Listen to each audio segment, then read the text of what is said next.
तर आता आपल्याला या पायऱ्या उतरून गेल्यानंतर खाली भुयारामध्ये जायचंय आणि ते भुयारामध्ये भरपूर असं पाणी म्हणजे साधारणतः 1.5 ते 2 फूट पाणी असतं. भाऊसाहेब सावकाश. हे पहा तुम्ही, पूर्ण पुढं अंधार आहे आणि आतमध्ये किती लांबपर्यंत गुहा आहे.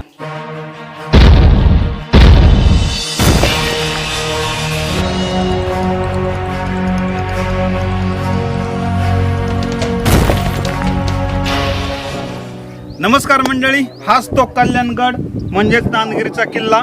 तर या ठिकाणी आपल्याला पोहोचायचं आहे. तर आपल्याला खाली माहिती मिळाल्याप्रमाणे जर तुमच्याकडे मोटरसायकल असेल तर तुम्ही किल्ल्याच्या पायऱ्यांपर्यंत मोटरसायकल घेऊन जाऊ शकता आणि 4 व्हीलर असेल तर तुम्हाला बरंच अंतर चालत जावं लागतं. तर चला आता आपण जाऊया नांदगिरी किल्ल्यावरती. तर आपण आज कल्याणगड किल्ल्यावरील 100 फुटी पाण्यातील खोल गुहेतील रहस्य काय आहे हे पाहणार आहोत आणि या किल्ल्याची सविस्तर माहिती या व्हिडिओमध्ये तुम्हाला मिळणार आहे. तर तुम्ही अजूनही आमचा चॅनल सबस्क्राईब केलं नसेल तर चॅनल सबस्क्राईब करून बेल आयकॉन दाबायला विसरू नका आणि या व्हिडिओमध्ये शेवटपर्यंत आमच्यासोबत राहा. जय शिवराय मंडळी. तर आज आपण आलेलो आहोत कल्याणगड या ठिकाणी. तर हा कल्याणगड कोरेगाव सातारा या ठिकाणी आहे. तर कल्याणगडाचे जवळचे गाव नांदगिरी आणि किनई आहे आणि हा किल्ला समुद्र सपाटीपासून 3,500 फूट उंचीवरती असून या गिरिदुर्गामध्ये हा किल्ला मोडतो आणि याची चढाईची जी श्रेणी आहे ही अत्यंत सोपी आहे.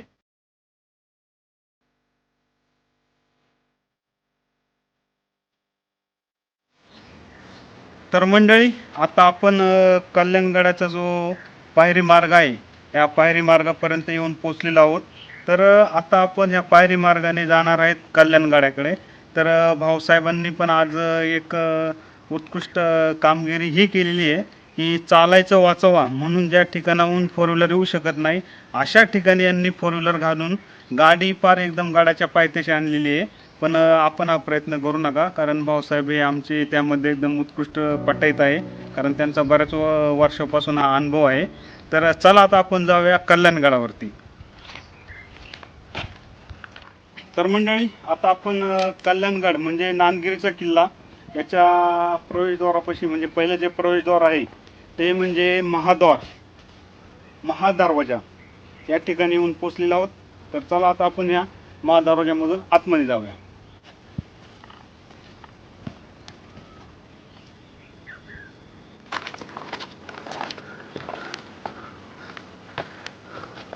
भाऊसाहेब या इकडे बघा, दमले नाही ना आता? नाही, आता एकदम ओके. ओके का? हो. चला. तर आता आपण आलेलो आहोत गडाच्या दुसऱ्या दरवाज्यामध्ये. तर या ठिकाणी एक फलक लावण्यात आलेला आहे. पठारावर सायंकाळी 5 नंतर कोणीही वर जाण्यास सक्त मनाई आहे.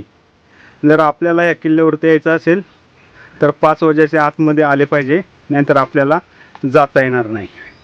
तर चला आता दुसऱ्या दरवाज्यामधून आपण आतमध्ये जाऊया.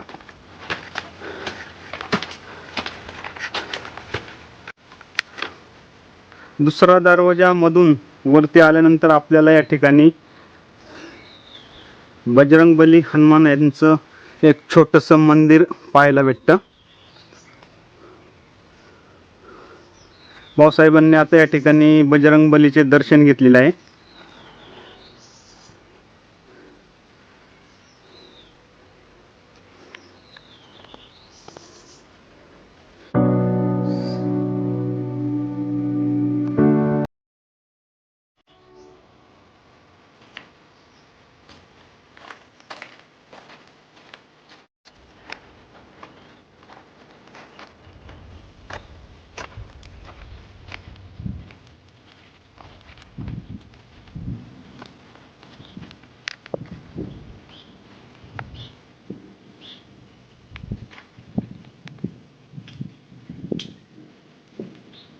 पुरातन काळामध्ये ज्या वेळेला सिमेंटचा शोध लागला नव्हता त्यावेळेला जुन्या बांधकामांमध्ये 2 दगडांच्या मध्ये जो चुना लावायचे त्याचे सुरुवातीला लहान लहान छोटे छोटे दगड असायचे.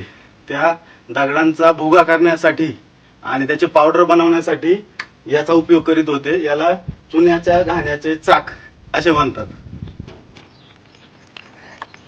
या ठिकाणी आपल्याला जुन्या वस्तूंचे अवशेष पाहायला भेटतात.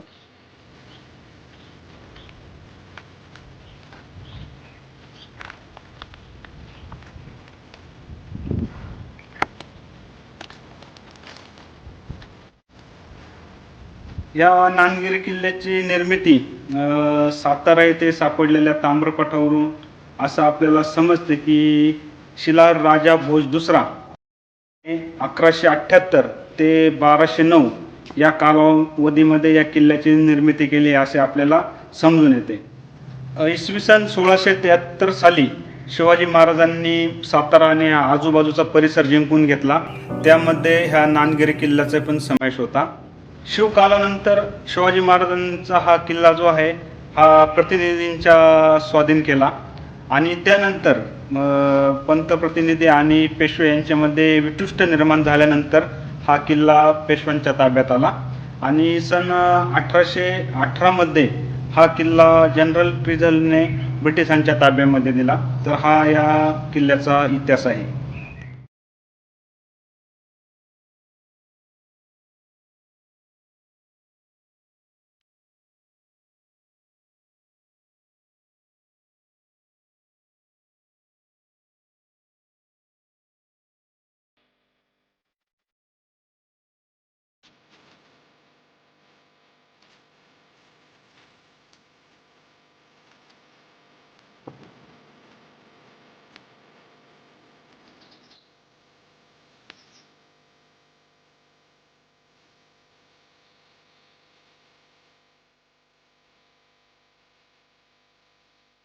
तर मंडळी, आता आपण निघालेलो आहोत गोव्यातील दत्त मंदिर आणि जैन मंदिर या ठिकाणी. तर आता आपल्याला पायऱ्या उतरून गेल्यानंतर खाली भुयारामध्ये जायचंय आणि ते भुयारामध्ये भरपूर असं पाणी म्हणजे साधारणतः 1.5 ते 2 फूट पाणी असतं आणि त्यानंतर आपल्याला तिथे गेल्यानंतर मंदिरात दर्शन घेता येतं. तर चला आता आपण जाऊया भुयारातील देवदर्शन करण्यासाठी.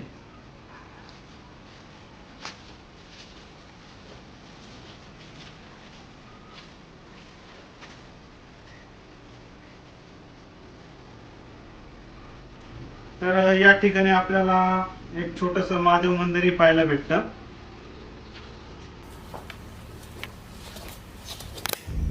भाऊसाहेब सावकाश. तर आता आपण निघालेलो आहोत कल्याणगडावरील 100 फूट लांब असलेल्या गुहेमध्ये. तर या गुहेमध्ये जैन मंदिर आणि दत्त मंदिर अशी 2 मंदिरं आहेत.